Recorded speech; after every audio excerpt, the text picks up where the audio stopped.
के बराबर बना देगा ये क्या हुआ?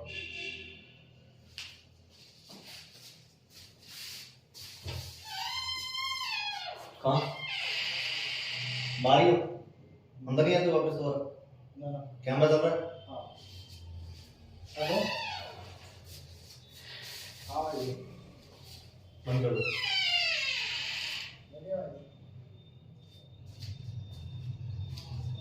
नमस्कार दोस्तों, कैसे हो आप सब? होप आप सभी बढ़िया होंगे। आपके लिए मैं हमेशा यही कामना करता हूं। तो देखिए, हमने क्लास 12 की यूनिट 12 स्टार्ट की थी। उस यूनिट 12 में 12.1 हमने की थी। 12.1 का एक क्वेश्चन मैंने आपको करवाया था, है ना? आज हम स्टार्ट करेंगे 12.2। इस एक्सरसाइज के मैं 2 क्वेश्चन आपको करवाऊंगा, बिकॉज सारा का सारा बेसिक्स जो है वो 12.1 वाला है। सिर्फ एक जो नई चीज है वो ये है कि how we will make the inequalities, है ना? हम इसकी जो इनइक्वालिटीज है वो कैसे बनाएंगे। तो अपने इसको स्टार्ट करते हैं बेटा। देखिए, अच्छा कुछ एक क्वेश्चंस के मुझे जवाब देने थे आपको। मैंने आपको बोला था कि 12.2 में हम डिस्कस करेंगे ना इसकी। तो देखो, ये होता क्या है बेटा, कोई भी कंपनी है ना, XYZ कोई भी कंपनी है, वो किसी चीज का प्रोडक्शन करती है या किसी चीज को ट्रांसपोर्ट करती है ना? इस तरह की कोई भी कंपनी है। वो कंपनी क्या चाहती है? वो कंपनी चाहती है ज्यादा से ज्यादा प्रॉफिट कमाना। आप सभी को पता है ये चीज, कोई भी कंपनी खोलता है तो उसकी जो नीड होती है वो क्या होती है कि वो ज्यादा से ज्यादा प्रॉफिट कमाए। यानी कि इस यूनिट में हम एक फंक्शन बनाएंगे, उस फंक्शन को मिनिमाइज करेंगे अपने या मैक्सिमाइज करेंगे। अगर प्रॉफिट की बात हो रही है तो अपने फंक्शन को करेंगे मैक्सिमाइज, और अगर कॉस्ट की बात हो रही है, मतलब लागत की बात हो रही है या खर्चे की बात हो रही है, तो हम करेंगे उसको मिनिमाइज। क्योंकि कोई भी कंपनी है वो अपना लाभ जो है, जो प्रॉफिट जो है वो ज्यादा से ज्यादा करना चाहती है और उस पर जो खर्च है वो सबसे कम करना चाहती है। फिर मैंने आपको 2 चीजें बताई थी कि x और y की वैल्यू हमेशा ग्रेटर देन इक्वल टू 0 रहती है। ऐसा क्यों होता है? क्योंकि जब भी कोई कंपनी प्रोडक्शन करती है तो क्या नंबर ऑफ प्रोडक्शन या नंबर ऑफ आर्टिकल्स नेगेटिव हो सकते हैं क्या? आप कुछ सोच के देखिए, नेगेटिव कभी नहीं हो सकते, है ना? और अगर नेगेटिव नहीं हो सकते तो मतलब x और y की वैल्यू भी आपको नेगेटिव नहीं लेनी। x और y की वैल्यू हमेशा पॉजिटिव ही आएगी आपके पास। तो चलिए स्टार्ट करते हैं इस क्वेश्चन को, how you will make the inequalities by the given question, है ना? चलिए देखो बेटा, सबसे पहले इस तरह की थ्योरेटिकल प्रॉब्लम में आपको एक क्वेश्चन जो गिवन है उसमें से 2 आर्टिकल्स छांटने पड़ेंगे कि कौन कौन से आर्टिकल्स हैं, है ना? जैसे मैं इस क्वेश्चन को रीड डाउन करता हूं। A merchant plans 2 types of personal computers, a desktop model and a portable model that will cost rupees 25,000 and 40,000 respectively. He estimates that total monthly demand of computer will not exceed 250 units. यहां तक के question में देखो आपको 2 चीजें मिली। एक तो personal computer में डेस्कटॉप मिला और एक आपको पोर्टेबल मिला, है ना? तो जो भी चीजें हैं, 2 आर्टिकल होंगे हमेशा, क्योंकि अपने 2 वेरिएबल के लिए कर रहे हैं ये, तो 2 आर्टिकल होंगे। उन दोनों आर्टिकल्स को आप लिखोगे। सबसे पहले इसका टेबल बनाता हूं मैं, गौर कीजिएगा, ध्यान दीजिएगा। देखिए यहां पर मैंने लिखा क्या क्या चीजें हैं। First one is desktop model, desktop, और दूसरा क्या है, दैट इज पोर्टेबल, पोर्टेबल, है ना? सबसे पहले जो 2 चीजें हैं जिनकी डिस्कस क्वेश्चन में हुई है, आपने उनको फाइंड आउट करेंगे। मैंने फाइंड आउट कर ली। इसके बाद क्या होता है, यहां पर आप नंबर्स लिखते हो। यहां पर इस जगह पर लिखा जाता है नंबर्स या फिर क्वांटिटी। दोनों में क्या फर्क है पता होगा।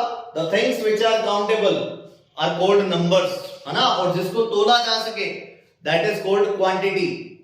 कंप्यूटर को कभी तोल कर दिया जाता है क्या? अपने शॉपकीपर के पास जाते हैं, अपने ऐसे बोलते हैं कि 5 किलो कंप्यूटर दे दो, है ना? हम क्या बोलते हैं, 1 कंप्यूटर तैयार कर दो, 2 कंप्यूटर तैयार कर दो, इस तरह से। या 2 लैपटॉप मुझे परचेज करने हैं, 3 लैपटॉप मुझे परचेज करने हैं। सो जो ये आर्टिकल्स हैं वो नंबर्स के लिए डिफाइन है। तो मैंने इसके नंबर सेलेक्ट कर लिए बेटा x और y। अब आपको क्या करना है, इस क्वेश्चन को पढ़ना है और इसमें जो भी चीजें हैं उसके फोल्डर यहां पर बनाते जाएंगे अपने। जैसे मैंने इस क्वेश्चन को पढ़ा, भाई वो कह रहा है कि डेस्कटॉप खरीदना है और एक पोर्टेबल खरीदना है, दैट विल कॉस्ट, मतलब एक हमारे पास नया ऑप्शन आया नंबर्स के साथ साथ, वो कौन सा आया, कॉस्ट। सही है।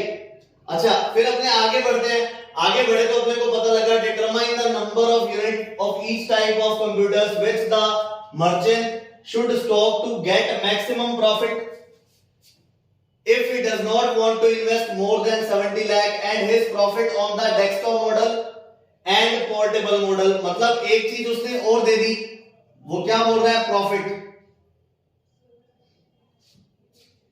है ना। चलिए कॉस्ट की बात करता हूं मैं, भाई वो कहता है 25,000 का डेस्कटॉप है, एक डेस्कटॉप, तो मतलब कि एक्स डेस्कटॉप जो होंगे वो 25,000 एक्स के हो जाएंगे, है ना। इसमें कोई रोबोटिकल साइंस नहीं है भाई। एक कंप्यूटर की कीमत 25,000 रुपए है तो एक्स कंप्यूटर्स की कीमत कितनी हो जाएगी, 25,000 एक्स, है ना। इसी तरह से वो बोलता है कि profit on the desktop is 4500। Desktop पर जो प्रॉफिट लेता है वो 4500 लेता है एक डेस्कटॉप पर। तो हमारे पास एक्स थे तो इस पर वो प्रॉफिट कितना लेगा, वो लेगा 4500 एक्स। समझ गए बात। अच्छा फिर मैं आगे बढ़ता हूं, आगे मैं बढ़ा तो मुझे पता लगा जो पोर्टेबल मॉडल है वो 40,000 का आएगा। 40,000 का आएगा तो मैंने यहां पर लिख दिया बेटा 40,000 y, क्योंकि हमारे पास टोटल कितने नंबर थे, y नंबर थे, इस कारण। अच्छा फिर वो 5,000 का प्रॉफिट बनाता है इसमें, तो मतलब ये हो गया 5,000 y। समझ गए। इस पूरी थ्योरी को पढ़कर देखो यहां पर क्या लिखा हुआ है, मैं आपको बताता हूं।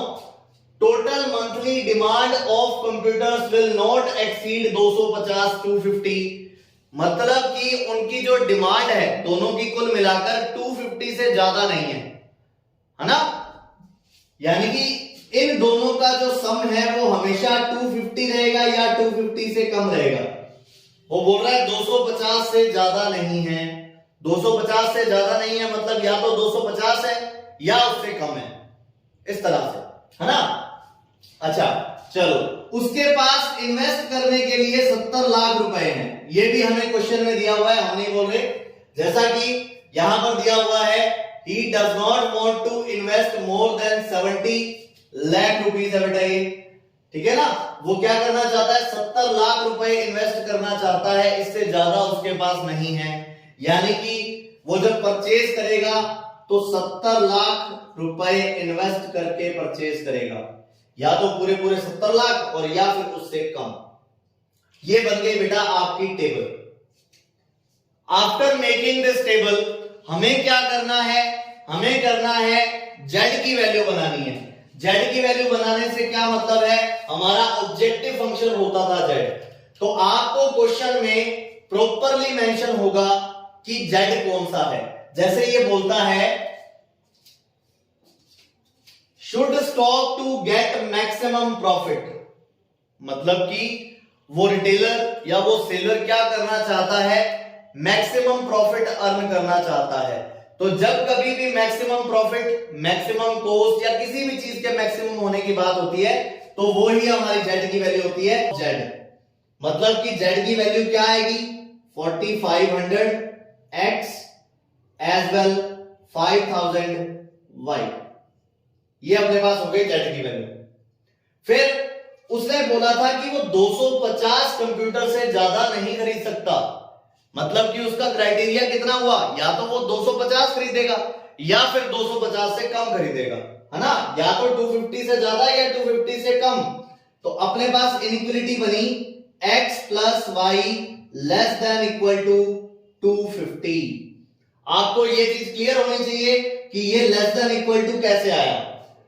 लेस देन इक्वल टू का मतलब हुआ या तो 250 या 250 से कम, है ना। आगे बढ़ते हैं। आगे बढ़ने पर हमने को पता लगा कि उसके पास इन्वेस्टमेंट के लिए 70 लाख रुपए हैं और इन्वेस्टमेंट उसने ये वाली की थी, तो ये 70 लाख रुपए से ज्यादा वो नहीं कर सकता, मतलब कि अपने पास आएगा बेटा 25,000x plus 40,000y less than equal to 70 lakh, ये बन जाएगा, है ना।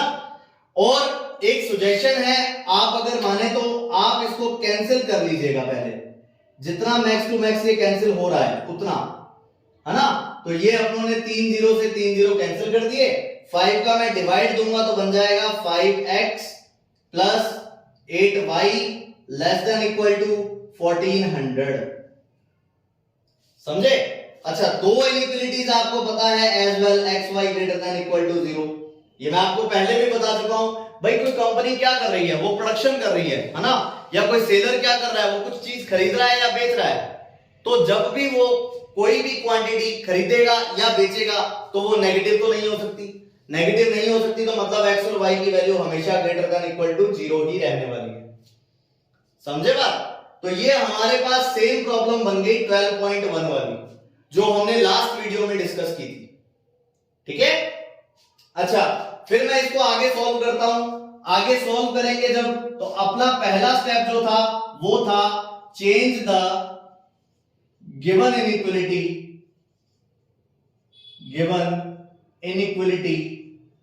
In equation. आपको क्या करना है, इनइक्वालिटी को इक्वेशन में चेंज करना है। इक्वेशन में चेंज करने का मतलब जो भी आपके पास लेस देन का साइन है आप उसे हटा देंगे और हमारे पास बनेगा x plus y less than equals to 250। इसी तरह से दूसरी जो इक्वेशन है वो बन जाएगी 5x plus 8y equal to 1400, समझे बात। तो इस तरह से आपको दो इक्वेशन बनानी है, और ये जनरली x एक्सिस और y एक्सिस होते हैं तो इसकी जरूरत नहीं है। फिर मैंने आपको बोला था कि इक्वेशन में कन्वर्ट करने के बाद आप इसका ग्राफ ड्रॉ करोगे। तो जब हम इसका ग्राफ ड्रॉ करते हैं, ग्राफ हमारे पास कुछ ऐसा आएगा। इसका आप लोग कोशिश कीजिएगा कि ग्राफ पर बनाओ, और अगर ग्राफ पर नहीं बनाते तो एप्रोप्रिएट स्केल का यूज करें इसको बनाने में, नहीं तो ग्राफ में गड़बड़ हो सकती है, ठीक है ना। तो चलिए मैं बनाता हूं। x की वैल्यू मैंने 0 पुट की तो y की वैल्यू आएगी 250, ये चला गया यहां पर 0,250। इसी तरह से अगर मैं y की वैल्यू 0 पुट करता हूं तो x की वैल्यू आएगी 250, ये चला जाएगा अप्रॉक्स यहां पर 250,0, समझे। और इसको अपने ज्वाइन कर देते हैं because it is a straight line.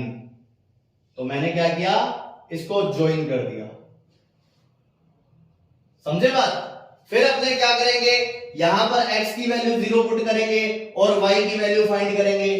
तो ये अपने पास वैल्यू बनेगी अप्रोक्सीमेटली 8 डिवाइड में जाएगा, 8 डिवाइड में जाएगा तो 8 बन जा 8, 6 आएगा यहां पर, 8 7 जा 56, तो लगभग 175 आ जाएगा आंसर। तो अपने पास y की वैल्यू आई 175 अप्रॉक्स होगा यहां पर 0,175।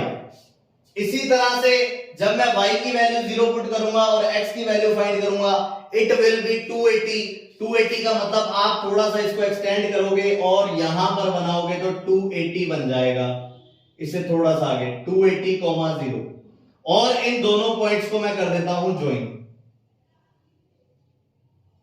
समझे बात। तो इस तरह आप दोनों का ग्राफ ड्रॉ करोगे। इसके बाद जो हमारा नेक्स्ट स्टेप होता है वो होता है second one is feasible region. Feasible region का मतलब मैंने आपको क्या बताया था कि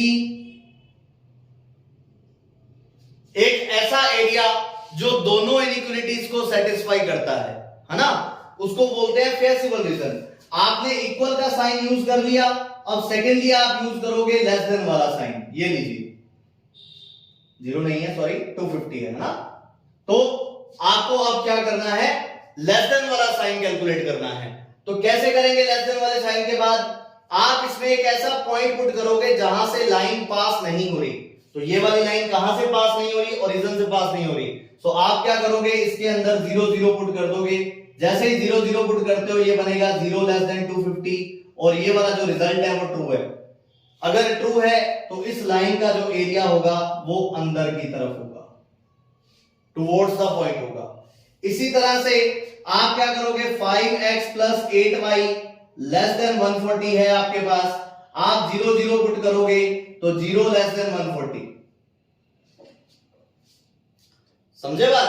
0 लेस देन 140 मतलब ये भी क्या है, ट्रू है। ट्रू है तो इसका एरिया भी इधर होगा। और इन दोनों इनइक्वालिटीज से आपको क्या पता लग रहा है, इन दोनों इनइक्वालिटीज से हमें पता लग रहा है कि x इधर है और y भी इधर है, तो मतलब कि कॉमन एरिया हमारा कौन सा आया, ये वाला। This area will be the common area said to be feasible region, है ना। फिर इसको आप पॉइंट आउट कर दीजिए, O आ गया, A आ गया, B आ गया और ये वाला C आ गया। मैंने आपको बोला था कि जो फेसिबल रीजन आता है उसी के वर्टेक्स लिए जाते हैं, तो मैंने उसी के वर्टेक्स लिए हैं। फिर हमारा जो थर्ड स्टेप था वो था टेबल के लिए। आपको क्या करना है, टेबल बनानी है। उस टेबल में पहला जो ऑप्शन होगा वो होगा वर्टेक्स, दूसरा जो होगा वो होगा z। And as you know z की वैल्यू कितनी है, ये रही 4500x प्लस 5000y, ये हमारी z की वैल्यू है। अब 1 बाय 1 आप इसमें पॉइंट पुट कीजिए। भाई ओरिजिन पुट कर दिया O 0 0, है ना, तो z की वैल्यू आएगी 0। फिर मैंने क्या किया, A पॉइंट पुट किया, इस A पॉइंट के कोऑर्डिनेट है 0,175, तो z की वैल्यू आएगी बेटा 0 पुट करोगे तो 0। 175 को 5 से मल्टीप्लाई करो, 5 5 जा 25, 2 कैरी, 5 7 जा 35 और 2 37, 3 कैरी, 5 1 जा 5 और ये आ जाएगा आपके पास, ठीक है ना। फिर मैंने B पॉइंट लिया, उस B पॉइंट के अकॉर्डिंग मुझे इसके वर्टेक्स चाहिए, ये वाला पॉइंट चाहिए, इसके कोऑर्डिनेट चाहिए। तो इसके कोऑर्डिनेट के दो तरीके बताए थे मैंने आपको। पहला था एलिमिनेशन, और अगर आपने ग्राफ पर बनाया तो आपके पास डायरेक्ट वैल्यू आ जाएगी। फिलहाल मैंने ग्राफ पर नहीं बनाया तो I have to find it, I will find it through the elimination. तो अपने इसको क्या करेंगे, एलिमिनेशन से कैलकुलेट करेंगे। करता हूं मैं आपके सामने। यहां पर 5 का मल्टीप्लाई करोगे, आप दोनों को माइनस करोगे, 5x से 5x कैंसिल हो गया, 8y में से 5y माइनस होगा, 3y बचेगा। अच्छा आपने 5 से किया है ना, तो मतलब ये 1250 हो गया, 150 बचेगा, मतलब है ना 150, और इधर से बचा था 3y, 3 अपॉन में जाएगा तो y की वैल्यू आएगी 50। तो यहां पर मैंने पुट कर दी y की वैल्यू, दैट विल बी 50, और ये y की वैल्यू 50 अपने इसमें पुट कर देते हैं, x की वैल्यू आ जाएगी बेटा 200। तो मतलब कि ये वाला वर्टेक्स आया हमारे पास 200,50। तो z अपने पास कितना आया, z की वैल्यू आ जाएगी, जैसे ही आप 200 पुट करोगे, किसमें 200 पुट करेंगे, इसमें 200 पुट करोगे तो ये आ जाएगा 45 2 90, है ना। और इसी तरह से आप इनको करोगे 25, तो ये 90 और 25 कितने होते हैं, 115, और आगे आएंगे 4 0।